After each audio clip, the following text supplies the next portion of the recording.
Salam sejahtera, nama saya Luisa Maya Ananantau. Tajuk yang akan saya kongsikan pada hari ini ialah kesan berita palsu terhadap masyarakat, institusi dan negara. Dalam era teknologi maklumat yang berkembang pesat, penyebaran maklumat melalui media sosial dan aplikasi pesanan segera menjadi semakin pantas dan meluas. Namun, kemudahan ini turut membawa cabaran besar, iaitu penularan berita palsu. Berita palsu ialah maklumat yang sengaja atau tidak sengaja disebarkan tanpa pengesahan dengan kandungan yang boleh mengelirukan orang ramai. Di Malaysia, isu berita palsu semakin membimbangkan kerana ia mampu menjejaskan keharmonian masyarakat, menurunkan kredibiliti institusi dan mengancam kestabilan negara. Malah, menurut data yang dikongsikan oleh portal Semak Fakta Sebenarnya.my, ratusan berita palsu telah dibetulkan sejak portal tersebut dilancarkan pada tahun 2017, membuktikan betapa seriusnya isu ini.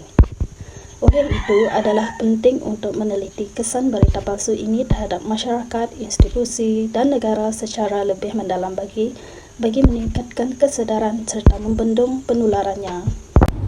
Kesan yang pertama ialah kesan berita palsu terhadap masyarakat.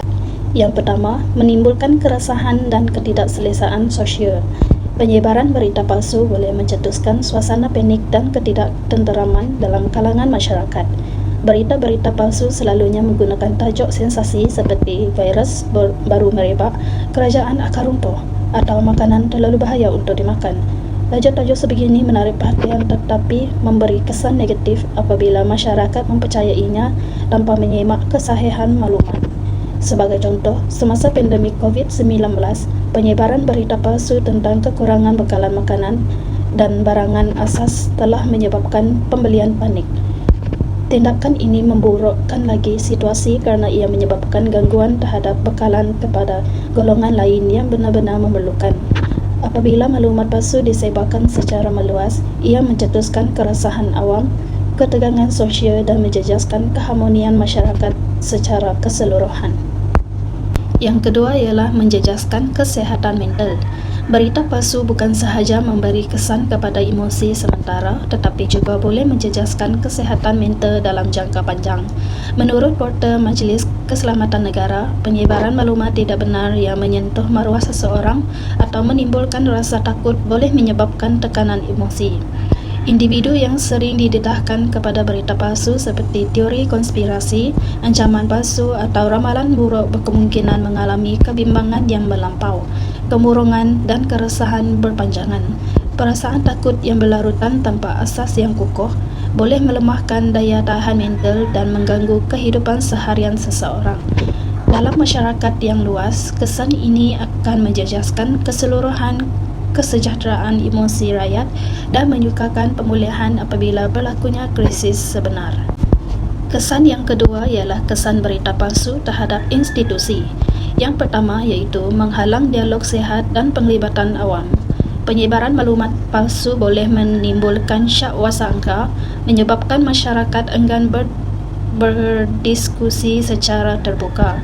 Menteri Komunikasi dan Multimedia menjelaskan bahawa kehadiran berita palsu dalam media sosial boleh menghalang masyarakat daripada berkomunikasi secara sihat dan membataskan penglibatan dalam perdebatan wacana produktif. Apabila berita palsu tersebar, ia boleh menanam rasa tidak percaya dalam kalangan masyarakat sama ada terhadap maklumat, terhadap orang lain atau terhadap pihak berkuasa. Kesan ini sangat membimbangkan kerana ia menghakis kepercayaan terhadap institusi dan melemahkan semangat keterbukaan yang diperlukan dalam demokrasi dan masyarakat sivil yang sihat. Tanpa dialog yang sihat, masyarakat akan lebih terdedah kepada manipulasi dan pengaruh negatif, sekaligus melemahkan fungsi institusi dalam menyampaikan maklumat dan dasar kepada rakyat. Yang kedua ialah mewujudkan pakar segera tanpa latar belakang yang sah.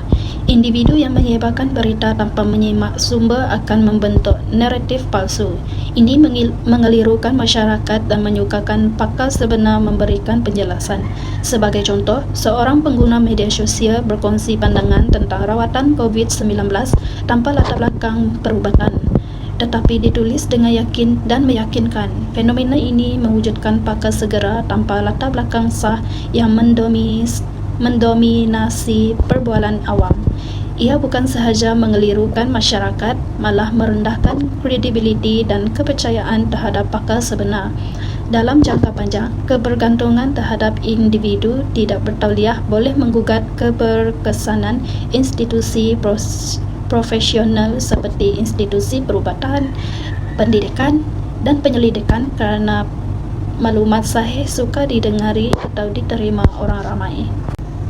Kesan yang ketiga ialah kesan berita palsu terhadap negara. Yang pertama, mengganggu kestabilan politik dan perpaduan nasional.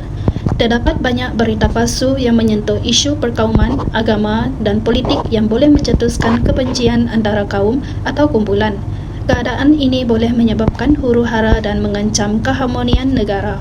Kesalahan, tafsiran atau tuduhan tidak disahkan boleh menyebabkan implikasi serius dalam suasana politik dan sosial negara. Apabila rakyat mula mempercayai maklumat palsu yang melibatkan isu-isu sensitif, ia bukan sahaja menggugat perpaduan nasional, malah turut menjejaskan kestabilan politik negara.